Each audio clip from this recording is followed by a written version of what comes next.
Entonces, y sin más dilación, porque el tiempo nos apremia para que estemos ajustados, simplemente quiero decir que estoy muy satisfecho de estar en este congreso con tan buenos amigos, tanto en la sala como quienes han tenido la amabilidad de invitarme, como, y esto es menos frecuente, que se dé el 100% de amistad a la derecha y a la izquierda. O sea que, sin más dilación ya, y hecho esto, tiene la palabra el profesor Jesús Rubio, de la Universidad de Zaragoza, que hablará sobre la Biblia en el teatro español del siglo XIX. Bien, buenos días. Gracias a los organizadores por la posibilidad de encontrarme hoy aquí. Realmente me voy a referir especialmente al momento del cambio de siglo y qué ocurre en ese momento con los temas bíblicos en el teatro modernista. Entre los miles de obras que recoge el Catálogo General de la Sociedad General de Autores, publicado en 1913, una vez que incorporó a sus fondos y puso bajo su administración la mayor parte de las galerías teatrales decimonónicas, se encuentran varias docenas de piezas con las que se podía cubrir la demanda en este campo. Me refiero a obras de tema bíblico.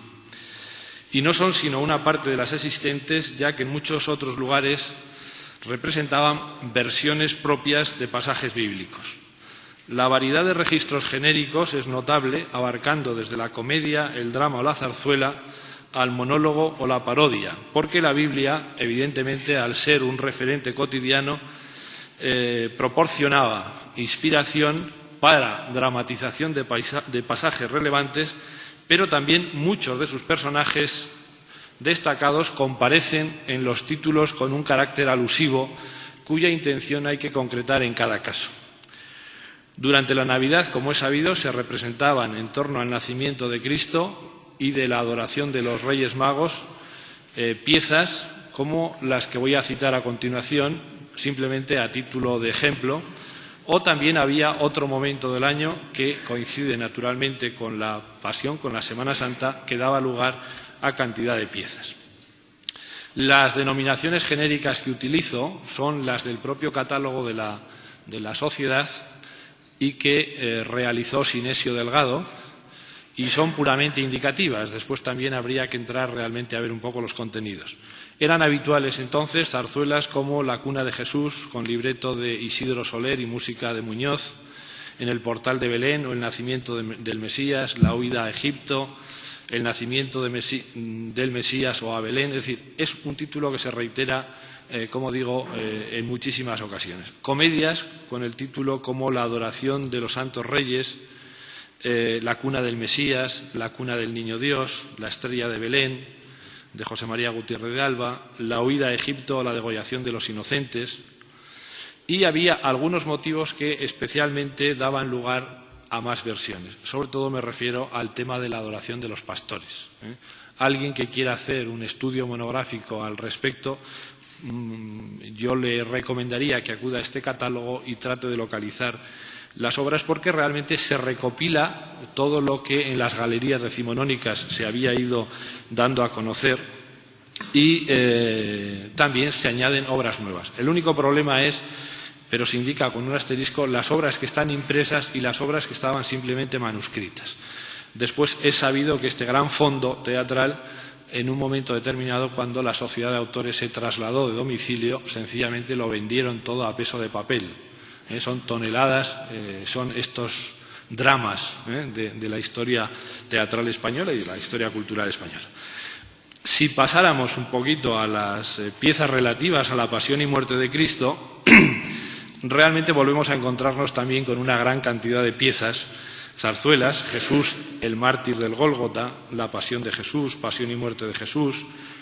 Insisto que también en este caso son obras que vienen del XIX, es decir, un poco en este sentido. Comedias como Jerusalén, Jerusalén, cuadros de la Pasión, Jesús de Nazaret o Pasión y muerte.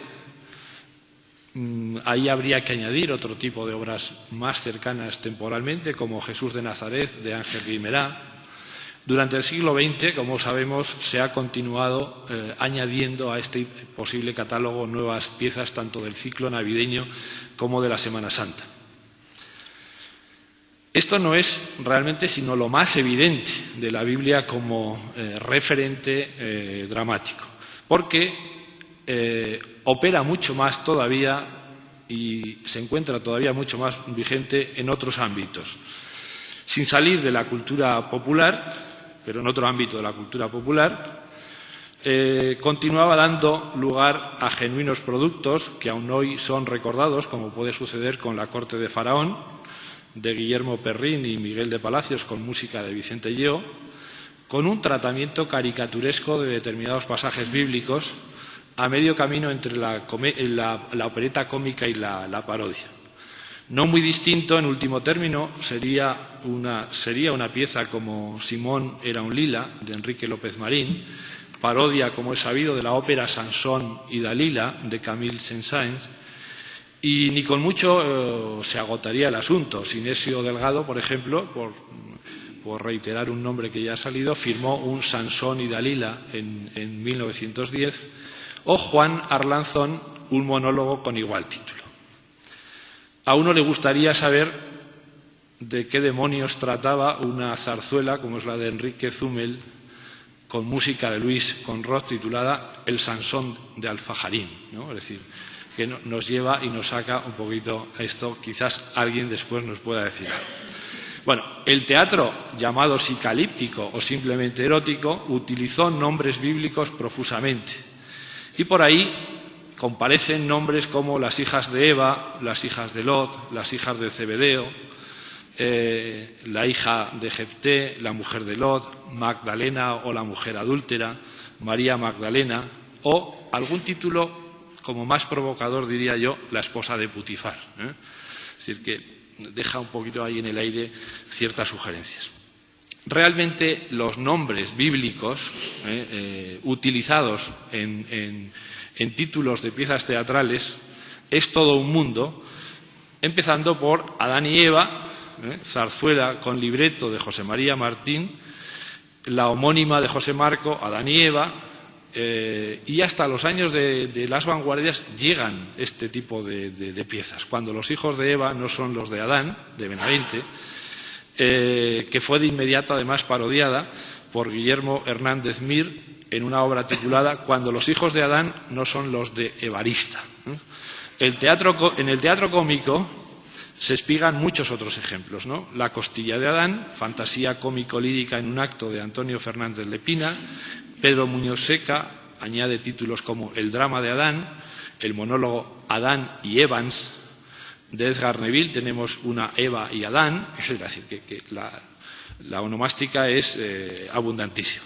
Si de Adán y Eva pasamos a Caín y Abel, pues empezamos a encontrarnos libretos como el de Granés y Pastorfido, Abel y Caín.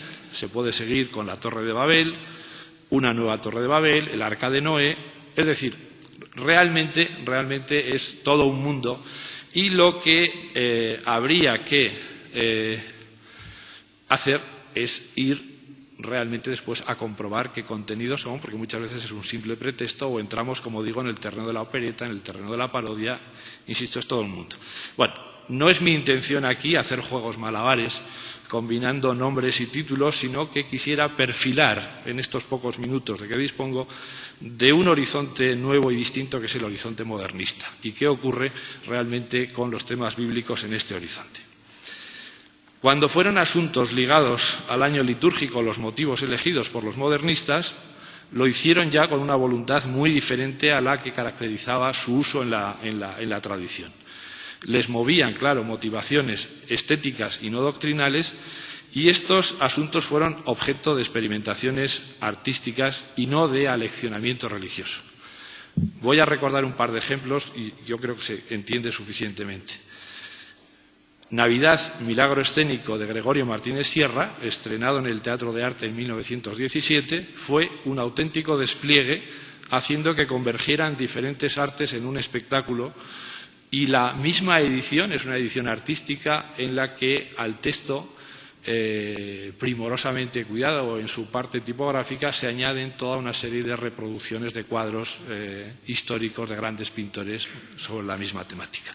O pensemos, por ejemplo, en la famosa fiesta de Reyes celebrada en casa de Federico García Lorca el año 23, donde se dio una de las piezas que compusieron el programa fue el Auto de los Reyes Magos, esta singular muestra del teatro litúrgico medieval español, pero que les sirvió a los artistas participantes para realizar un montaje donde exploraban tanto el mundo de las miniaturas medievales, a partir de las cuales Hermenegildo Lanz trazó unos sugestivos decorados y sus figuras planistas recortadas, los muñecos, o Manuel de Falla trabajó la música de las cantigas de Alfonso X el Sabio y otras piezas primitivas. Es decir, era algo totalmente distinto a lo que se venía haciendo en esa tradición popular hagiográfica, un poco en este sentido. Eran, naturalmente, propuestas teatrales muy diferentes a las tradicionales y creo que unas palabras de Pío Baroja en sus memorias nos pueden ayudar a entender por dónde iban las cosas en este nuevo contexto y en esta nueva situación. Decía don Pío en sus memorias: escritores los más ilustres, con Shakespeare, Lope de Vega o Goethe, componían sus obras leyendo otras anteriores de distintos autores, imitándolas y modificándolas. En el tiempo de mi juventud yo discutí bastante de esta cuestión con Valle Inclán y con Maeztu, que consideraban ese sistema de la lectura anterior como el mejor para producir una obra literaria. Valle Inclán decía que tomar un episodio de la Biblia y darle un aire nuevo era para él un ideal. Darles, por lo tanto, un aire nuevo a pasajes y personajes bíblicos fue un asunto habitual en el arte modernista. Lo hizo el mentado Ramón del Valle Inclán, tal como lo predicaba, tal como parece que lo discutía, por ejemplo, con el tema Judith Holofernes en la tragedia Voces de Gesta, o con el tema de Salomé en La cabeza del Bautista, melodrama para marionetas. Es un poco de esto de lo que quiero hablar en esta ocasión, sobre todo para situar en un horizonte internacional este tipo de tentativas, ya que normalmente en la bibliografía sobre el simbolismo, la bibliografía internacional, hay una especie de hueco, y es el que correspondería a lo que se hizo en el simbolismo español, que sigue siendo bastante ignorado.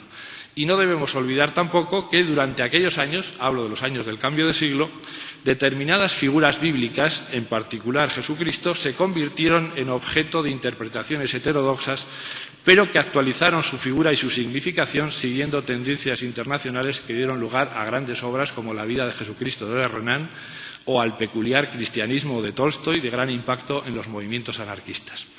En el periodismo finisecular español se encuentran interesantes textos que afrontaban cuestiones del día con atrevidas perspectivas cristológicas, y alguno de ellos tuvo una gran resonancia. Pienso, por ejemplo, en el artículo del periodista Julio Burell, Jesucristo en Fornos, publicado en la revista Germinal, una revista ideológicamente militante, y que provocó una verdadera cascada de imitaciones con propuestas como Cristo en Madrid, Electra, 1901, de Antonio Palomero, Jesús, de Julio Lemos, la revista Ibérica, presentando la relación entre Cristo y la Magdalena con la forma de una reflexión sobre el amor humano, o Cristo solo, de Enrique de Mesa, aparecido en Alma Española. Es decir, podríamos espigar también una gran cantidad de textos un poco al respecto. Y en estas telas, si nos vamos al mundo del teatro, podemos encontrar un drama como es El Cristo moderno, 1904, de José Fola y Gúrbide, quien situaba la acción de su drama en Moscú, ideando una trama ingeniosa a partir del reclamo de este título para transmitir unos ideales de justicia y solidaridad defendiendo actitudes anarquistas. Y el modernismo, naturalmente, ofrece toda una gran corriente de utilización de temas bíblicos en la prosa y en la poesía, donde se recrean pasajes bíblicos y que tiene grandes cultivadores, bueno, pues en muchísimos narradores, continuando o siendo simultáneos realmente, por ejemplo, al uso de estos temas que podemos encontrar en Pérez Galdós o que después encontraremos en Gabriel Miró. Bien, a lo largo del siglo XIX, la exploración del pasado para utilizarlo como fuente de inspiración para crear obras nuevas fue adquiriendo realmente una multitud de facetas y orientaciones. Por un lado, había la voluntad historicista de conocer y representar el pasado con mayor fidelidad, pero por otro, hubo un creciente interés por los mitos, el primitivismo, los aspectos más misteriosos, que condujeron naturalmente a una exploración nueva de todo ese legado. La Biblia, una vez que el racionalismo dieciochesco desacralizó su lectura, era vista por muchos como un gran repertorio de mitos, muchas veces inquietantes, en los que el imaginario decadente encontró apoyatura para sus inquietantes ensoñaciones. Otro tanto cabe decir de la tradición religiosa en general, cómo manifiestan asuntos recurrentes como la vida y las tentaciones de San Antonio en la literatura y en el arte simbolistas, que sirvieron realmente para una gran cantidad de versiones y de variaciones. En la Biblia encontraron los escritores algunas de las figuras femeninas sobre las que se configuró la mujer fatal simbolista, articulada sobre parejas fatales como las formadas por Judith Holofernes o Salomé Herodes. La mezcla de erotismo y crueldad violenta que tanto importó en aquellas búsquedas encontraba abundantes sugestiones en aquellos episodios llenos de truculencia que conducía a la desmembración de los cuerpos en medio de fascinantes rituales de amor y muerte. El tema de Salomé cataliza mejor que ningún otro lo acontecido, y en el ámbito hispánico, sobre todo teniendo en cuenta su tratamiento por Oscar Wilde en su tragedia Salomé, 1892, cuyo acto único, alejándose del relato bíblico, articula todos sus elementos hacia un final climático y efectista, donde se ofrece a Salomé enamorada de la cabeza del Bautista, que acaba de ser decapitado, como es bien sabido, cabeza sangrante cuyos labios besa frenéticamente con intensa perversidad. Era una muestra perfecta de drama lírico simbolista donde se aunaban las artes temporales y las artes espaciales, literatura, danza, música, plástica, escenográfica. La tragedia de Oscar Wilde, además, debe considerarse como parte de una gran serie de obras literarias y plásticas sobre el mismo asunto u otros afines: Salambó y Herodías de Flaubert, Hérodiade de Mallarmé, las pinturas de Moreau, que entraron a formar parte del santuario simbolista de la mano de Huysmans en su célebre libro Arrebourg. La ópera Salomé de Richard Strauss, ya en 1905, y cuyo estreno en los grandes teatros europeos en los siguientes años supuso la culminación del tema y su máxima difusión social, redondearía un poco esta serie a la que me estoy refiriendo. En 1910 llegó al mismísimo Teatro Real de Madrid, de la mano de Luis París, con un despliegue propagandístico espectacular y dando lugar a una intensísima polémica entre el público letrado y ciertos sectores burgueses de conservadora moral. El tema de Salomé, así tratado, no es sino el más elocuente de una pléyade de mujeres fatales que poblaron el imaginario de la época. Comenzaría con Lilith, la diablesa asirio-babilónica devoradora de hombres, Pandora, Circe, Medusa, la Esfinge, o las de origen bíblico, Eva, Dalila, Judith o Salomé, ¿no? La mujer velada por excelencia con el triple valor del velo, asociado a lo misterioso de Oriente, a la mujer inaccesible y el velo como símbolo de la sexualidad femenina, es decir, una transposición del himen y una correlación con la castidad. Las hijas de Lilith, por utilizar el título de un título célebre, el libro de Erika Bornay, conforman todo un complejo mundo temático que constantemente fue tratado y frecuentado por los escritores a los que nos referimos. Es un lugar común considerar que la mujer fatal de la cultura finisecular encarna los temores masculinos a la pérdida de su poder sobre el mundo femenino. Se expresan modulaciones que van desde la ansiedad y el miedo a la castración hasta la misoginia, como puede ser en la bibliografía citada que he adjuntado un poco a esta ponencia. Y por el lado de la perversidad se exploraron otras formas amorosas. Oscar Wilde sugería su androginia, haciéndolo todavía más reprobable a los ojos de la moral burguesa. Beardsley dibujó muy libremente a Salomé mientras realizaba su toilette, rodeada de obras de arte y libros tan inquietantes como las obras del Marqués de Sade, Nana de Zola, Las flores del mar de Baudelaire y los dramas feministas de Ibsen. Es decir, en Salomé se polariza lo que podríamos llamar toda la perversidad finisecular. Estos personajes bíblicos poco tenían que ver con los originarios. En el caso de Salomé, con la joven bíblica, personaje secundario e inocente, víctima ella misma de las maquinaciones de su madre Herodías. Desde que en 1841 Heine, en los capítulos 19 y 20 de su poema satírico Atatrol, había convertido a Herodías en símbolo de la lujuria, la belleza perversa y la fatalidad, se multiplicaron las versiones del tema explorando sus rincones más exóticos y crueles, tanto por parte de los poetas como de los artistas plásticos. En Heine, Herodías ya aparece condenada a vagar hasta el día del juicio como un espectro nocturno con la cabeza de Juan Bautista. Y hay un texto célebre que después fue glosado continuamente.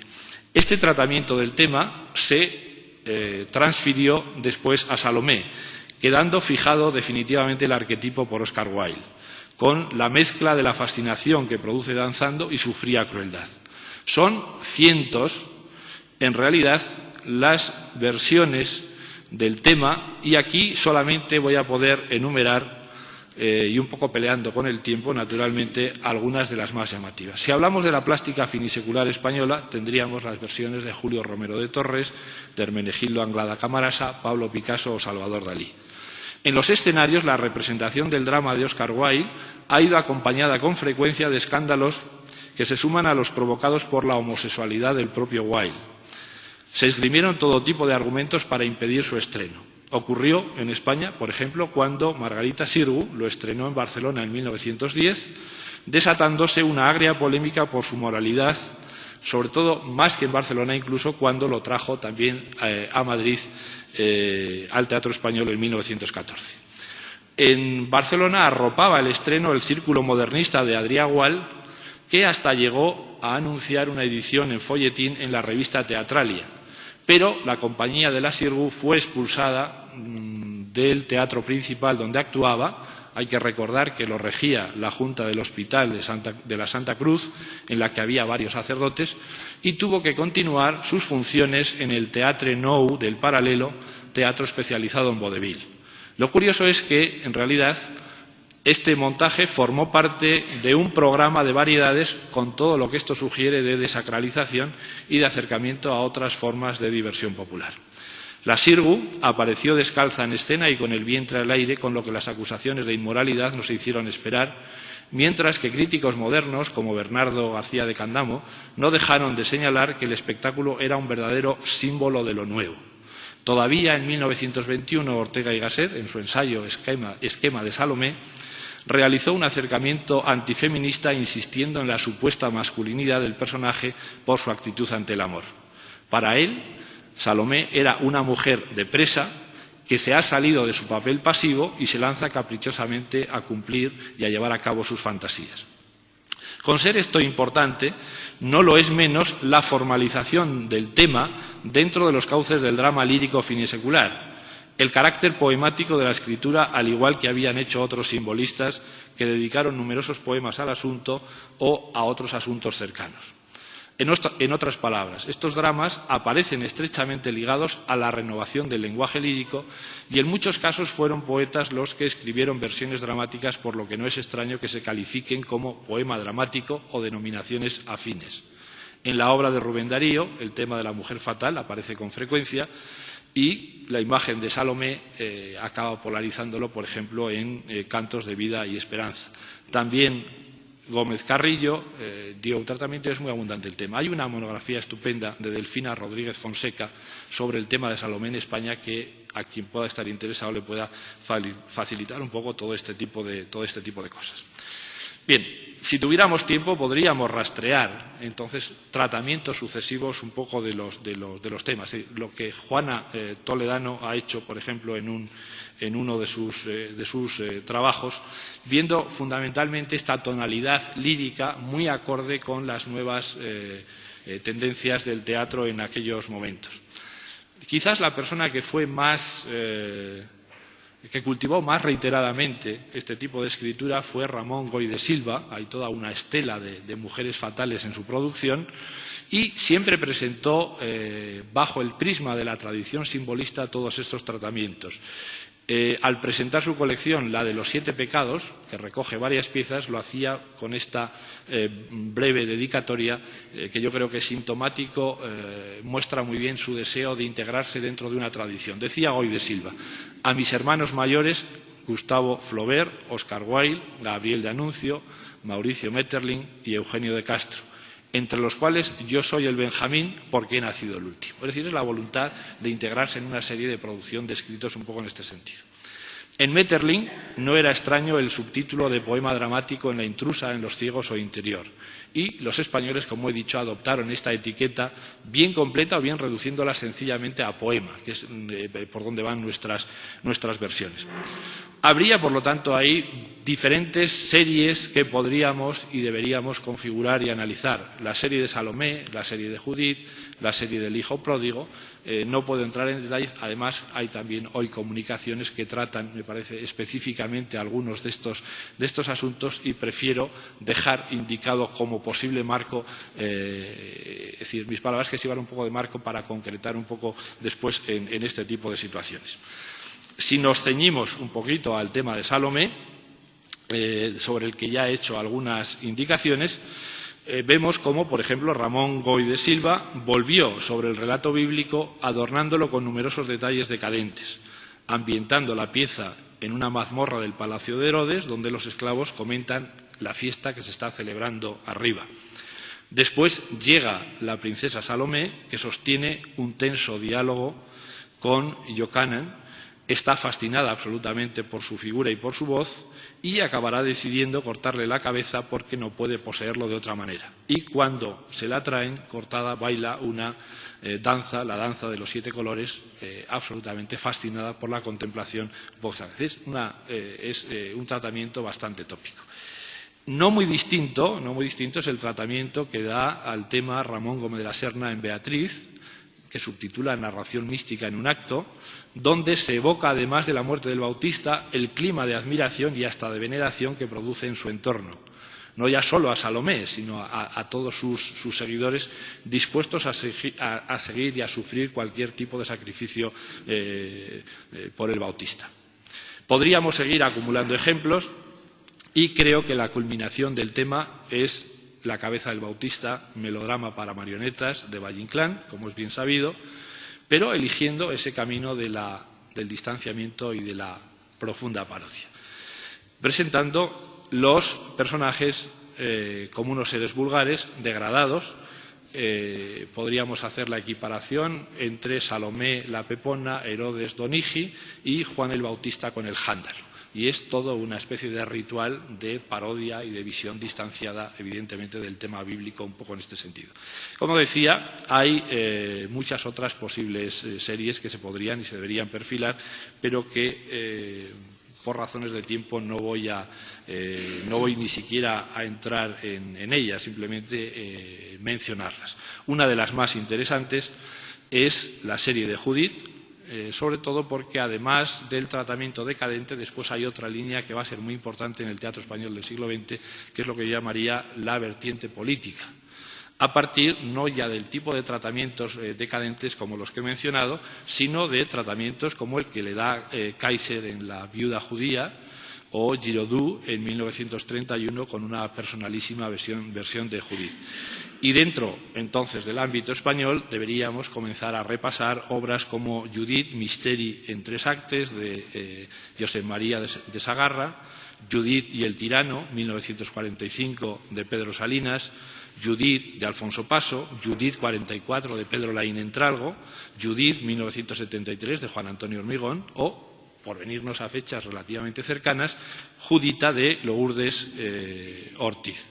Una de las versiones más interesantes fue la de Azorín, escrita en 1925 y recuperada hace unos años por Mariano de Paco y Antonio Díez Mediavilla, y que intenta ser una versión surrealista del tema. Insisto en que no tengo tiempo y me gusta ceñirme al tiempo que se me concede siempre.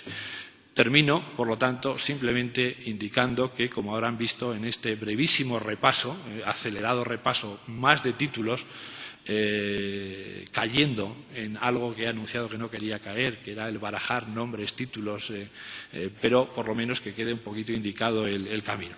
Los temas bíblicos, en definitiva, no solo no fueron ajenos a la estética simbolista o a la estética modernista para nosotros, sino que, por el contrario, fueron muy frecuentados, como demuestra, evidentemente, esta limitada y apenas abocetada serie de títulos que he tenido ocasión de evocar ante todos ustedes. Muchas gracias.